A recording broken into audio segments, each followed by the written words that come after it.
اعوذ باللہ من الشیطان الرجیم بسم اللہ الرحمن الرحیم اللہم صلی علی سیدنا محمد معدن الجود والکرم وآلہ وسلم۔ سامعین و ناظرین اکرام، السلام علیکم ورحمۃ اللہ وبرکاتہ۔ آج کا ہمارا موضوع یہ ہے کہ انسان کیوں پریشان ہوتا ہے یا پریشانی کیوں ہوتی ہے انسان کو۔ یہ بہت اہم موضوع ہے اور اس کا جواب جاننے کی ضرورت ہے۔ عام طور پہ یہ ہوتا ہے کہ ہم پریشانی اگر ہمیں لاحق بھی ہوتی ہے تو ہم اس کا مادی علاج تلاش کرتے ہیں، یعنی آپ چلے جاتے ہیں ماہر نفسیات کے پاس، اس کو اپنے ڈپریشن کی بتاتے ہیں اور اس کا علاج وہاں سے پھر آپ لینے کی کوشش کرتے ہیں۔ وہ بھی آپ کو سکون آور ادویات دے دیتا ہے، لیکن یہ ہے کہ وہ بھی آپ کو بتاتا ہے کہ آپ خیالات کو مرکوز کریں، نماز پڑھا کریں یا اس طرح کی کوئی تراکیب وہ بھی بتاتا ہے۔ خیالات کو کہتا ہے پاک رکھیں اور زیادہ پریشانی مطلب وہ نماز وغیرہ ذکر اذکار اس کی باتیں بتاتا ہے، لیکن اصل جو ہے وہ جاننا چاہیے کہ اصل کیا ہے پریشانی۔ دیکھیں، انسان کی پریشانی کا تعلق اس کے ظاہر سے نہیں ہوتا، اس کے باطن سے ہوتا ہے۔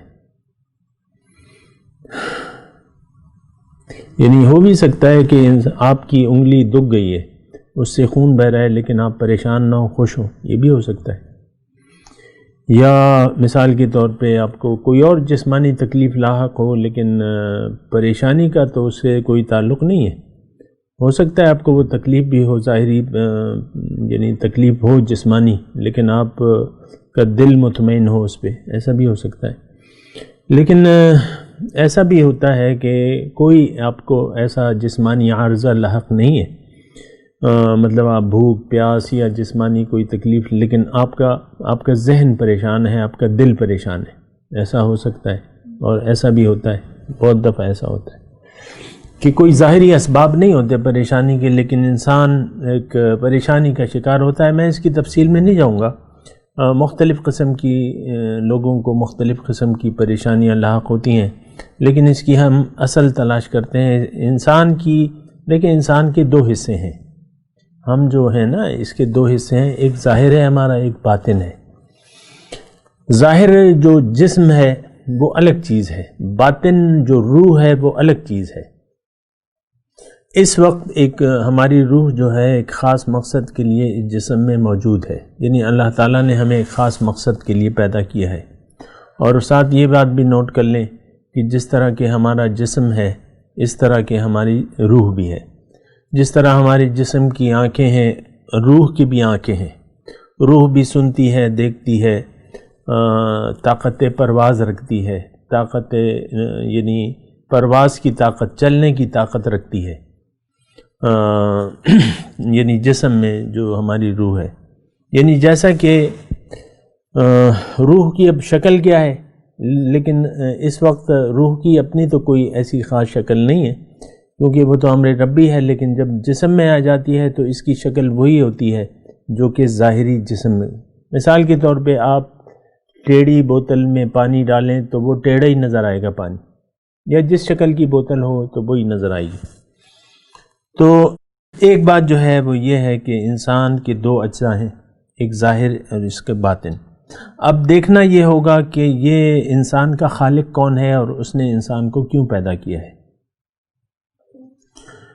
لیکن یعنی یہ جاننے سے پہلے ہم یہ دیکھیں گے کہ پریشانی دراصل ہماری یا خوشی یا پریشانی کا تعلق ہمارے اندر سے ہوتا ہے۔ یعنی اندر سے خوشی ہوتی ہے تو انسان کہتا ہے میں آج بڑا خوش ہوں یا آج پریشان ہوں۔ اور ہو سکتا ہے ظاہری اسباب بھی پریشانی کا باعث بنے، لیکن بننا نہیں چاہیے۔ ظاہری اسباب کو انسان کی حقیقی پریشانی کا باعث نہیں بننا چاہیے۔ اور اس میں زیادہ تفصیل تو ہے، لیکن میں آپ کو اصل بات بتاؤں گا کہ اصل بات کیا ہے۔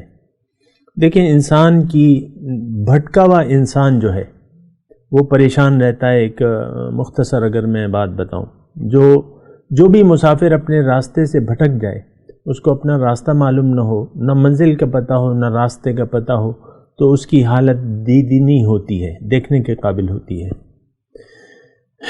عام طور پہ ہو سکتا ہے آپ کا مطالعہ ہو یا دیکھا ہو کہ گاؤں سے اکثر لوگ یعنی جب آتے تھے ہمارے زمانے میں اپنی بیل گاڑی میں یا ٹانگے میں، تو ان کے ساتھ ان کا پالتو کتا بھی ہوتا تھا، یا کتے کو ساتھ لے آتے تھے یا جو بھی ہوتا تھا، تو وہ بھیڑ میں آ کے گم ہو جاتا تھا وہ کتا، تو وہ کتا جو ہے پریشان ہوتا تھا پھر کہ مجھ سے میرا مالک کھو گیا ہے۔ اب وہ بو کا ماہر ہوتا ہے، یعنی اس کو اپنے مالک کی خوشبو جو ہے وہ ہوتی ہے، تو وہ جو بھی لوگ چرتے پھرتے ہیں تو وہ اس کی جو بو ہے ایک ایک کے ساتھ یعنی سونگھتا رہتا ہے۔ کبھی آپ کے مطالعے میں آیا ہو، یعنی جاتا ہے اور اپنے مالک کی خوشبو کو سونگھتا ہے، تو اگر اسے وہ خوشبو نہیں ملتی تو وہ پریشان رہتا ہے اور ادھر ادھر وہ بھٹکتا رہتا ہے۔ انسان کو اگر اپنے مالک کا احساس نہ ہو، اور مالک جو اللہ ہے، اللہ دراصل انسان کی منزل ہے، اگر انسان اللہ کو اپنی منزل نہ بنائے تو پھر یہ بھٹکتا رہے گا۔ راستے پہ تو تبھی آئے گا جب اللہ کو یہ منزل بنا لے۔ ہم لوگ بھٹکے ہوئے انسان ہیں عام طور پہ، لہٰذا ایک جملہ مجھے اپنے آج کے وزیر اعظم کا یاد آ گیا کہ عمران خان کو، یہ میں ان کی وہ برائی نہیں کر رہا، لیکن ان کا ایک جملہ ہے، کوٹ کر رہا ہوں، وہ کہتے ہیں سکون تو صرف قبر میں ہے۔ یہ مشہور زمانہ آج کل کا بیان ہے، اپنی ایک تقریر میں انہوں نے کہا ہے، لیکن یہ ایک انسان کا خیال ہے کہ قبر میں سکون ہے، یعنی وہ کہتے ہیں جب زمین کے اوپر ہو گے آپ تو پریشان رہو گے۔ یہ ایک وزیر اعظم ہے، ظاہر ہے کہ وہ آپ سب لوگوں کی چاہت ہے اور وہ اس وقت وزیر اعظم ہے، اس کا یہ خیال ہے کہ سکون زمین کے اوپر نہیں، زمین کے نیچے ہے۔ اور پھر ایک شعر بھی مجھے یاد آ رہا ہے اس سلسلے میں، اب تو گھبرا کے یہ کہتے ہیں کہ مر جائیں گے، مر کے بھی چین نہ پایا تو کدھر جائیں گے۔ تو وہ ایک شاعر کا خیال ہے کہ بھئی ٹھیک ہے، یعنی سکون کے لیے لوگ مرتے ہیں اور مر کے بھی پھر چین نہ پائے، تو وہ خیر ایک الگ بات ہے، لیکن میں آپ سے کہہ رہا ہوں کہ انسان، یعنی ان دونوں باتوں سے میں کہہ رہا ہوں کہ پریشانی جو ہے انسان، بھٹکے ہوئے انسان کا مقدر ہوتی ہے۔ اب اس پریشانی کی مختلف شکلیں ہوتی ہیں، مختلف انداز ہوتے ہیں۔ بعض لوگ اپنی دل کی پریشانی کو چہرے سے ظاہر نہیں کرتے، ایکٹنگ کرتے ہیں، اندر سے پریشان ہوتے ہیں، اور بعض اوقات میں کہہ رہا ہوں کہ اس کی مختلف شکلیں ہوتی ہیں۔ ضروری نہیں ہے کہ ایک انسان کے اندر کی پریشانی اس کے چہرے سے بھی ظاہر ہو۔ بہت دفعہ ایسا ہو سکتا ہے کہ ظاہری ہنستا ہوا چہرہ انسان اندر سے وہ پریشان ہو۔